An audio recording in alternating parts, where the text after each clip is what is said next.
Bonjour les premières. Alors aujourd'hui on reprend la correction des exercices du manuel. Alors je vous avais proposé de faire l'exercice 52 page 147. Ici on est sur le chapitre dérivation et études de variation. Alors donc on nous propose dans cet exercice une fonction f définie sur R par f de x égale à moins x au carré plus 8x moins 13 sur x au carré moins 4x plus 5. On nous demande de dériver ça et de retrouver ce résultat-là. Eh bien, commençons par dériver. Donc, allons-y. F de x, donc c'est le 52, f de x égale à moins x au carré plus 8x moins 13 sur x au carré moins 4x plus 5. Là, on retrouve une forme u sur v avec u de x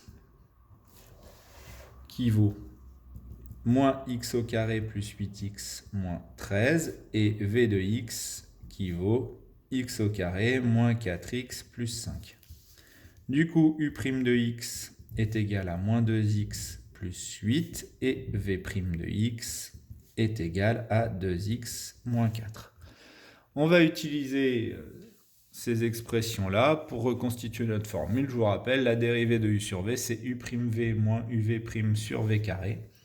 On y va. F' de x égale u' moins 2x plus 8 multiplié par v x au carré moins 4x plus 5 moins u moins x au carré plus 8x moins 13 multiplié par v' 2x moins 4, le tout sur v carré, c'est-à-dire x au carré moins 4x plus 5 au carré. Voilà, ça c'est la dérivée.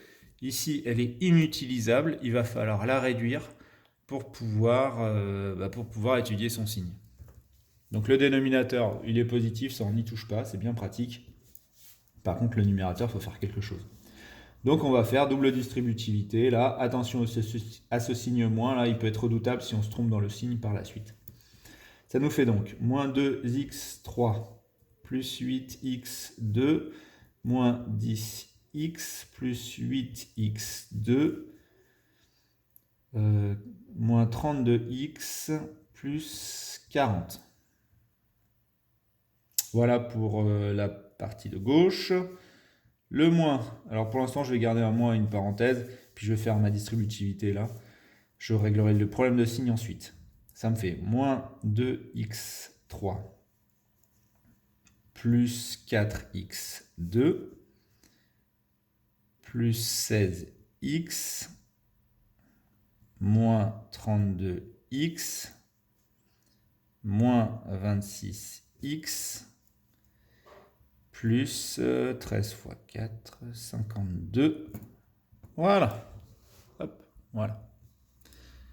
Le tout sur x au carré moins 4x plus 5 au carré. Allez, il faut réduire encore un peu ça. Je vais regrouper les termes en fonction de leur puissance. 2x3 plus 16x2 moins 42x plus 40 moins, alors, moins 2x3 des termes en x au carré. Ah, il m'en manque un là, il y a une erreur quelque part. Je devrais avoir un autre terme en x au carré ici. Alors, où est l'erreur? Le moins 2x2. Ça c'est bon. 8x fois 2x, donc ça c'est 16x au carré. Voilà, elle est là l'erreur. Donc 4 et 16, ça nous fait 20x au carré. Ensuite, 32 et 26, donc ça fait 8 moins 58x plus 52. Allons-y. On va devoir se débarrasser de la parenthèse. On va regrouper ensuite x au carré moins 4x plus 5. Alors ça c'est une méthode indicative. Si vous êtes plus à l'aise, vous pouvez aller plus vite évidemment. Ça nous fait donc moins 2x3 plus 16x2 moins 42x plus 40 plus 2x3 moins 20x2 plus 58x moins 52. Hein, j'ai changé tous les termes qui suivaient le moins qui était dans la parenthèse. Alors, les termes en x3 s'annulent. Ensuite, les termes en x au carré, on obtient moins 4. Les termes en x, on obtient 16.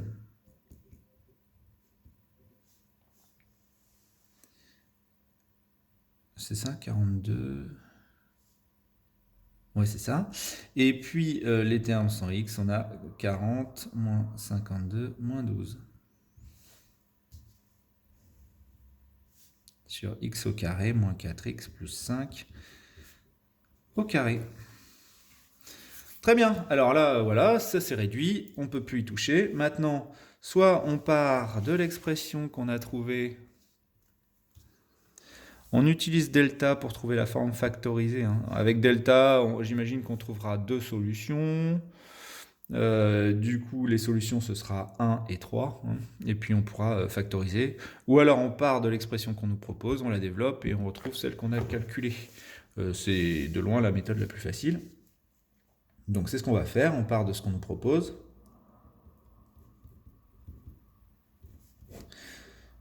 Ça, c'est l'expression que nous donne l'énoncé. Et puis, on développe. Ça nous fait x au carré moins 3x moins x plus 3. Hop. Le dénominateur, c'est le bon, hein, on n'y touche pas. Ça nous fait moins 4x au carré. Ça fait 4, donc ça fait 16x moins 12. Et là, miracle, on retrouve l'expression qu'on a calculée. Donc on peut dire que ça vaut f' de x. Ça y est, on a répondu à cette première question. Maintenant, étudier en fonction de x le signe de f', puis dresser le tableau de variation. Alors pour étudier le signe de f', évidemment, on ne va pas prendre cette expression qu'on a calculée. On pourrait, hein, mais on va prendre l'expression factorisée en utilisant chacun des facteurs. On va mettre les valeurs de x qui vont de moins l'infini à plus l'infini parce que la fonction elle est définie sur R. On peut mettre une ligne avec que moins 4, où on mettra que des moins. Une ligne avec x moins 1. Une ligne avec x moins 3, une ligne avec le dénominateur, x au carré moins 4x plus 5 au carré, et une ligne avec f', et la dernière, ce sera les variations de f. Ok. Alors, x moins 1 s'annule en 1, x moins 3 s'annule en 3. X au carré moins 4x plus 5 ne s'annule pas. Alors, comment je le sais ? Première chose, je peux faire delta. Allons-y. Donc, delta, c'est b carré moins 4ac. Donc, ça fait moins... ça nous fait moins 4 au carré. Là, on a le b carré moins 4 fois 1 fois 5. C'est négatif. Delta est négatif, donc il n'y a pas de solution. Ça veut dire qu'il n'y a pas de valeur d'annulation. Donc, sur cette ligne-là, il n'y aura pas de 0. Alors, en fait, je m'en doutais parce que nous, on a le x au carré moins 4x plus 5 au départ. Il était au dénominateur. S'il y avait une valeur d'annulation, on n'aurait pas pu étudier la fonction sur R. On aurait étudié la fonction sur R privée des valeurs d'annulation du dénominateur. Et comme on nous a dit qu'on étudiait ça sur R, ça voulait sous-entendre que le dénominateur ne s'annulait pas. Voilà, alors on en reprend, on y retourne. Donc on a 1, 3. Ici, ça va s'annuler là, ça va s'annuler là. Moins 4 est négatif partout. Ça, c'est négatif, positif. Pourquoi ? Parce que c'est une fonction affine de coefficient directeur 1, donc croissante. Donc on va du négatif au positif. Même chose ici, du négatif au positif. X au carré moins 4x plus 5. Tiens, c'est intéressant ça. Est-ce que... Ah bah, c'est un carré. Donc ça ne s'annule pas. Ça, on l'avait déjà dit. Mais du coup, comme c'est un carré, c'est tout le temps positif. Et on peut appliquer la règle des signes du coup. Moins par plus, ça fait moins. Ça fait plus, ça fait moins, avec les valeurs d'annulation. Du coup, on obtient une fonction qui va être décroissante, croissante, décroissante. On va mettre ici la valeur de f de 1 et la valeur de f de 3. Alors, pour les calculer, le mieux, c'est encore peut-être d'utiliser notre calculatrice, d'aller dans le menu table, de rentrer notre fonction, c'est-à-dire moins x au carré plus 8x moins 13. Est-ce qu'on peut faire... Non. On va mettre des parenthèses. Voilà. Voilà. X au carré moins 4x plus 5. Je valide. Je vais voir dans la table directement. Je regarde la valeur pour 1, ça vaut moins 3. Et pour 3, ça vaut 1. On a bien cette valeur-là qui est inférieure à celle-ci. C'est une bonne indication sur le fait que notre résultat a l'air juste. Voilà. La dernière des vérifications qu'on peut faire, c'est quand même non pas d'utiliser la table, mais d'utiliser la représentation graphique. Donc comme j'ai rentré ma fonction, il est toujours dans la représentation graphique. Alors là, on voit effectivement, je ne sais pas si c'est bien clair, on voit que la fonction est décroissante jusqu'en 1, puis qu'elle est croissante jusqu'en 3, puis qu'elle est décroissante à nouveau. Si jamais vous ne le voyez pas suffisamment, n'hésitez pas à utiliser de manière très rapide le zoom. On centre, la croix va centrer l'endroit où on veut zoomer. Hop. Voilà, là on voit mieux. Décroissant jusqu'en 1, croissant jusqu'en 3, puis décroissant. Voilà, c'est tout pour cet exercice. Je vous souhaite une très belle journée. À bientôt.